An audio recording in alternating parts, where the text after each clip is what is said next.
Good evening, all you night creatures out there in Sydney's west this evening. I'm joined by the sick band with two C's. I'm the thick man with two C's, and this is Infinite Illusion. We speak of the devil, listening will appear! With two L's. We're Infinite Illusion. We're screwed it up big time. That was, I started it, you guys screwed it. That was a great start to radio. Well done. Shit. I'm Liam, I'm the vocalist. I'm Dan, I'm the drummer. I'm Jack, I play bass. And we are Infinite Infinite Illusion! Illusion, yeah, right. It's better. Absolutely no warning on that one. Well, we formed probably what? I think it was, let's call it 2 years ago now. And it's kind of started, there was a whole bunch of kind of things that led up to it. Myself and our guitarist Sam were really good friends from college. And then we kind of just all came together after that. I think you knew... Yeah, I was in a band before with Sam, and then when that sort of fell apart, we just got back together and started again pretty much with Tate and Sean and Lee, and sort of just went from there. Great, man. And you've only been together, 2 years is not a long time. No. But you seem to be doing extremely well. Yeah, we're definitely a young band compared to a lot of the scene. A lot of the guys that we play with are, late to mid-20s, such as Dan. But a lot of the guys that we're sort of sharing the stage with are definitely a lot older, a lot more experienced than us on stage. So it's cool to be recognised among those bands. It's cool to be recognised the way we are. I think it's it's humbling, really. Yeah, 100% for sure. Everyone seems to talk, in Australian music, they seem to talk about the Melbourne scene a lot, not so much Sydney.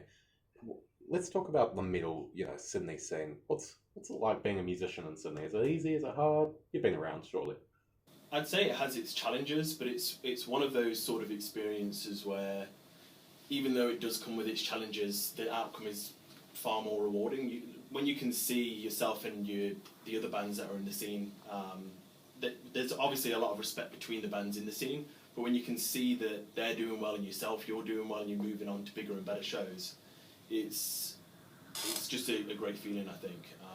And there's that support system there where if another band is doing better than you, it doesn't really cause any animosity. It's just sort of everybody celebrates everybody's success. And well, we were definitely talking about that off air before, how Sydney, not even just Sydney, just the metal scene is the most beautiful scene for metal, and supporting each other. We all support each other and we're all getting along.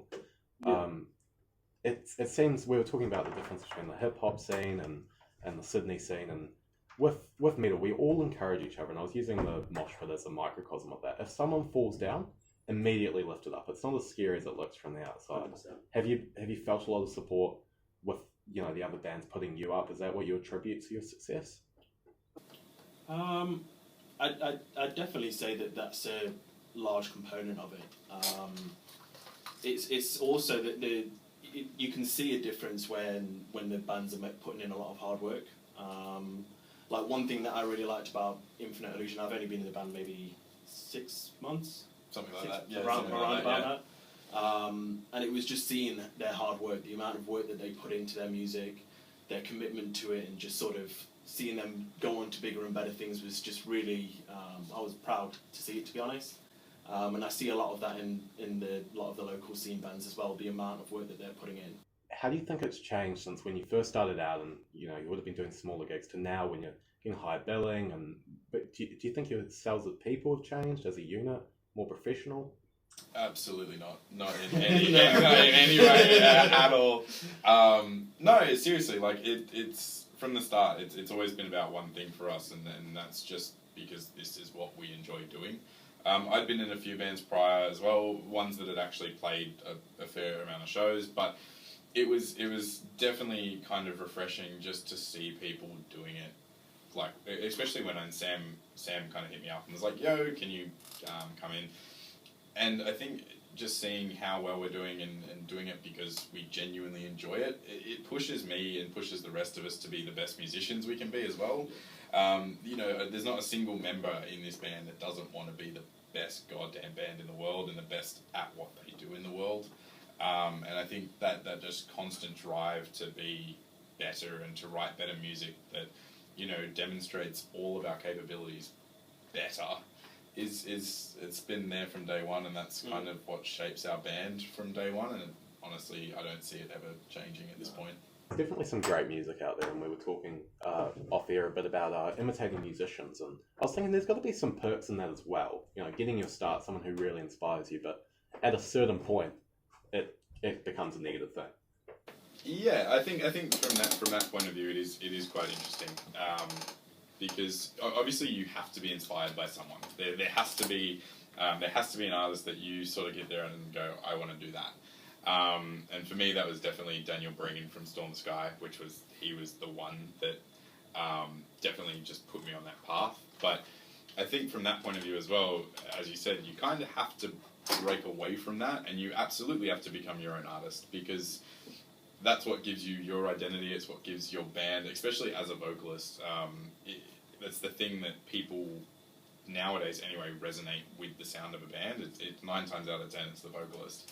And it's kind of, in my opinion, it's always really, really important to make sure that I'm projecting myself in the music that I record and write, rather than trying to imitate a cool drain pipe noise that I heard, you know, someone else make, like, you know, 3 years ago on a record that was done, you know, in a studio that's worth multi-millions of dollars. I really have to hone in and make sure that I'm, you know, creating my own sound and making people aware of what we sound like, and not people looking and go, oh, it's just a Walmart brand Architects. Like, we don't want that. We want to be Infinite Illusion, not a new Architects. Like, it's important to us. It should be contextual as well. So, like, if you're imitating someone who's extremely angry, but you're writing a more melancholy kind of song, you don't want to be betraying the wrong emotion through, you know, whatever you're playing. You don't want to be doing a very grungy riff on a ballad just because you like that guitarist. You know what I mean? Yeah, definitely. I think I actually came up against that a few times when I was recording our last record. It was kind of getting just the right sound for the line. There's a lot of lines on that record that, you know, when I wrote them meant a lot to me. Not so much anymore. I think there was a lot of the time now they're words, but when I wrote them, they absolutely meant a lot to me. And I think trying to kind of kindle that emotion when I wrote the lyrics as long ago as I did, it was really, it took me a lot longer than I expected to be able to just get that tone right, or get the sound that I wanted. SWAT 999, you were listening to DJ Double X After Dark, and I'm joined by Infinite Illusion. How are you guys? Hello. Not bad. Yeah, I'm feeling a little bit hungry. You know what I'm feeling a little bit hungry for? I'm gonna guess. Tea! Sauce! Let's do it! Come on! I want to hear this story too! What am I hungry for? It's hungry for chicken. Yes! Alright, we got the chicken story, ladies and gentlemen. It's happening. Alright. We probably should do what this is actually Okay. about. Alright. So No context. earlier we were talking about tattoos, and then noticed the one that I like, which is my Stormtrooper tattoo. And then there's also an unfortunate backstory of my first tattoo. Let's go down memory lane, children. So I was 17, took a trip to Barcelona, went into a tattoo parlour. I was obviously very naive. He said he'd charge €15, which I think is like what? 30 bucks. Yeah, 30 Australian dollars. What a steal. Yeah, especially for what I got. So I go in there and I'm saying, oh yeah, you know, I'd really like some drumsticks. I just want some cross drumsticks on my wrist because I'm a drummer. He didn't speak any English, so he only caught drumsticks. And he thought I meant chicken. So he said, come back in like half an hour. Come back in half an hour and I'll show you what I've got. So we left, came back. And yeah, he drew me chicken drumsticks crossed over each other, and I had to show him on the internet that I actually wanted drumsticks for, like, drumsticks. Chicken for is drumming. universal. Yeah. Subjective. I mean, in hindsight, I kind of think that the chicken would have been better than what I got. But, you know. SWAT 999, you've been listening to DJ Double X After Dark. That was the Misfits. You guys like the Misfits? Absolutely. Big fan. Graves or Danzig? Graves. Yeah, Graves. Sorry. Come on, don't let me down. Graves. Terry Graves! Damn, that matches my vibe right now. He specifically asked you not to let him down. What did you do? You let him down. Well, he didn't let me down. It's a trick. Honesty is the best policy. So, yeah. Yeah, right. I love Danzig, man. Like Graves, yes, he's a better singer, but he's a worse vocalist in my opinion. And lyricist, like he's more punk. He's more punk. Yeah. Still Graves though. All right. Anyway, thank you guys so much for joining me. Yeah, for sure. Thanks for having us. Honor to have you on. Love the stuff. Going to be regularly circulating, and especially the new single as well. Thank you. Do you guys want to plug your socials real quick? See where people can find you. Yeah, on everything we're Infinite Illusion Oz.